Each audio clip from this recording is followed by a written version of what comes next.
Hello and welcome to this edition of Face Off on France 24. Today we will be talking about the raft of suicides at France Telecom, the French telecommunications giant. Since February 2008, 24 employees of the company have taken their lives. 8 of them since the summer, and the last one just a couple of days ago when a 51-year-old employee jumped off a highway bridge. Many of those tragic incidents have been linked to work-related issues. First and foremost, the management's pressure on its employees to be more productive, and especially its policy to move people inside the company and across the country. To make things worse, the head of the company, Didier Lombard, spoke a few weeks ago of a suicide fashion, infuriating unions and workers. He has since apologized, but the damage is done. To discuss the issue today, I'm joined by Didier Hott, a spokesperson for the union Force Ouvrière. Hello. Hello. Across the aisle today is Christopher Mesnou, who is a corporate lawyer. So, Mr. Hott, let me ask you a very simple question. Is France Telecom pushing its workers towards the brink? According to us, yes. Definitely the answer is yes. Last 2 years, Mr. Didier Lombard has implemented a policy called time to move, in English, in a French firm. Time to move means shuffling the executives, workers of France Telecom every 3 years, but shuffling not in the same job. It could be in different jobs. So they have a pressure to move from technical job to commercial jobs, and a pressure about the results. And of course, it's a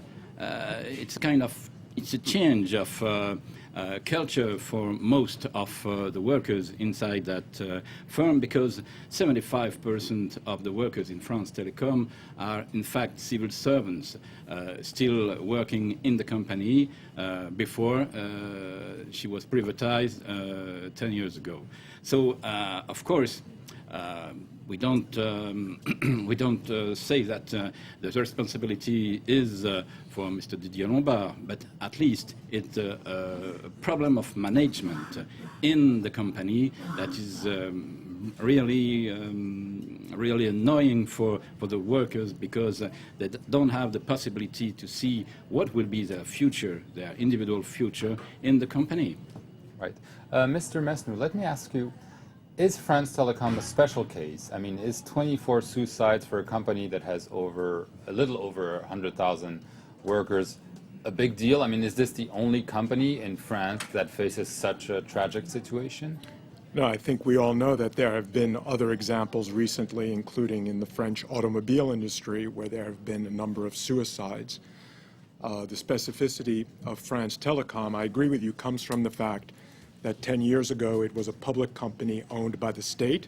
There's been an increasing or a decreasing level of participation by the French state.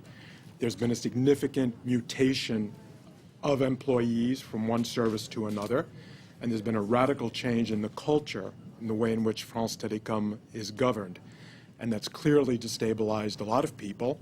Having said this, I think we both have to recognize that 24 suicides is a horrific number of suicides, but that leaves over 100,000 people who have not taken this extreme measure. So what is it about these 24 persons that push them to the brink, and the others who are living in the same culture have not, fortunately, taken that extreme measure? So what do you think has pushed those people towards the brink? Well, I think, in fact, the management of France Telecom didn't realize how bad the situation was. For instance, one of the top managers of France Telecom, not Didier Lombard, but another one, said recently, "I regret nothing." He was talking about the management system in France Telecom, but everybody understood in the meeting where he said that he regret nothing about the suicides. So, of course, it's a way to get mad when you listen to such things, because your colleagues are taking their own lives just because of the stress of the work. You want to discuss this in proper meetings and just talk about how to improve the situation, how to cope with it, and the answer is, I regret nothing. Of course, it's mistalking, but anyway, there are times when you must be very careful when you are a top manager about the words. They have a meaning. You know, there have been recently, not in France Telecom, but in the French social discussion, talks, and that reached to an agreement about the stress at work. So, for instance, my colleagues in Force Ouvrière have asked the management to translate that agreement into the company social policy. And it's very difficult.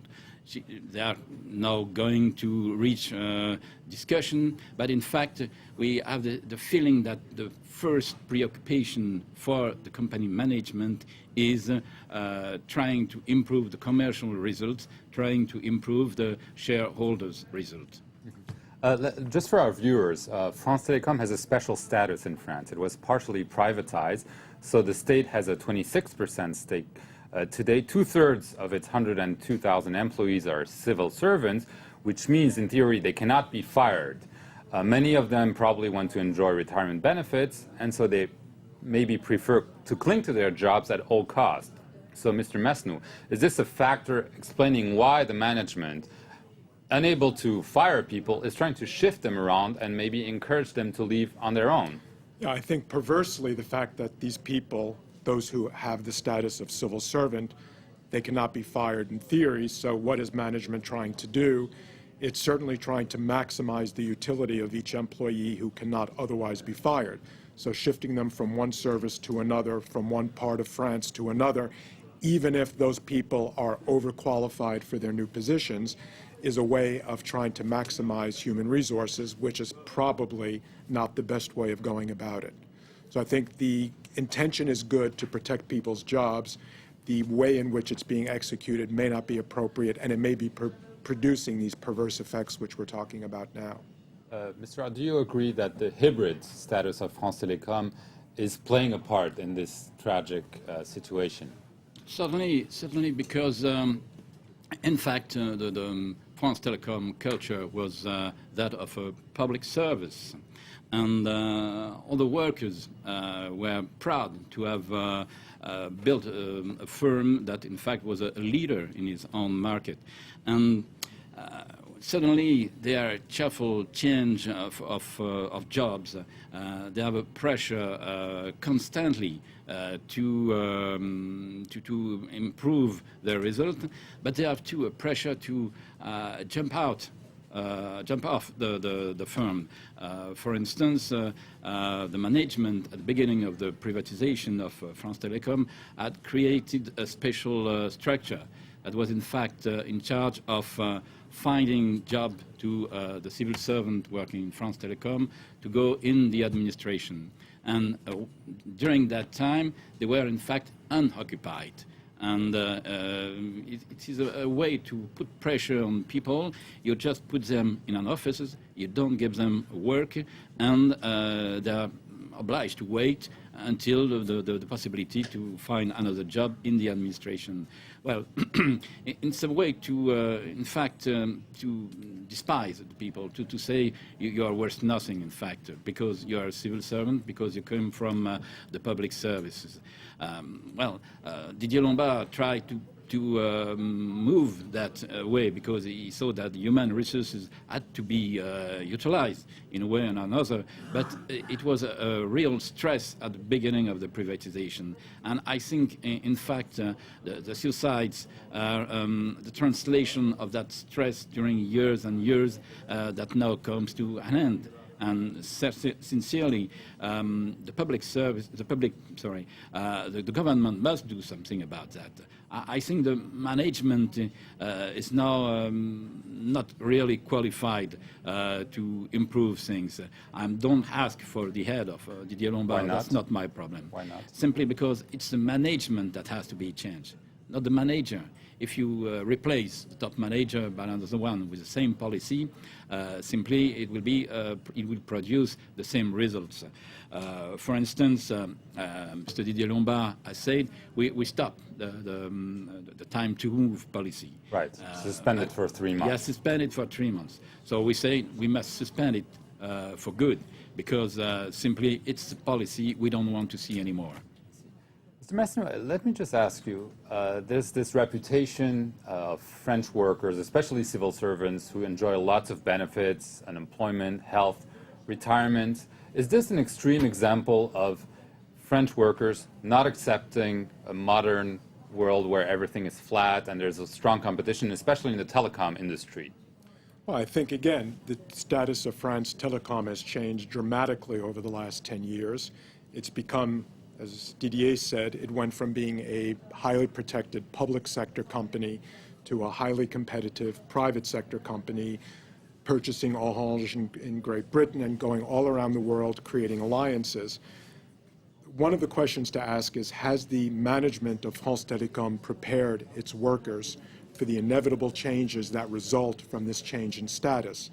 And I'm not sure that as France Telecom evolves more and more toward a normal private sector company, that all has been communicated, that needs to be communicated to the employees about what their new jobs are going to be, what their new status is, and how they have to adapt themselves to exist in this new world, which is a world unlike any world they knew before under the old regime. Mr. Ott, let me just ask you a very simple question. I mean, a lot of blame is apportioned to essentially a deaf and blind management. Are the workers to blame? Are the unions to blame? Is everything up to the management on this issue?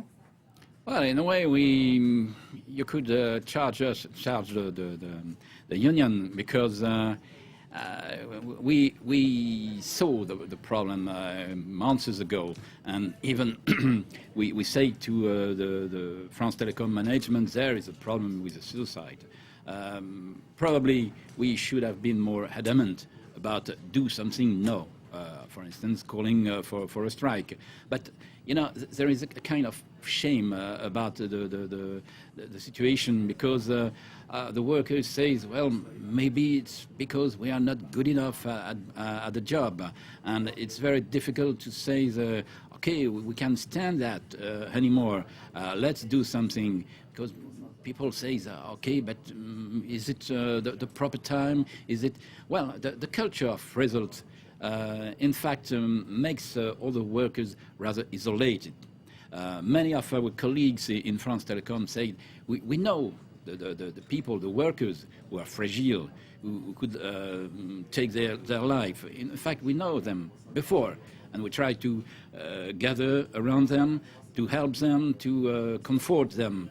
But there are sometimes workers we didn't see coming in, and they made the suicide before we realized they were in danger. Right. So there is a responsibility of us, but not, in fact, a small one. Let me just read you quickly a testimony, one of the many that have appeared in recent days in media on the internet, from a woman who is an employee from France Telecom. She says, "I'm facing such humiliation and suffering that I don't know how long I will be able to take it. I'm well aware of the reality of repeated and orchestrated humiliations. Today I had a meeting with the person to whom my job is being given, and I am being asked to train her. If I speak out and show evidence, I will be sued.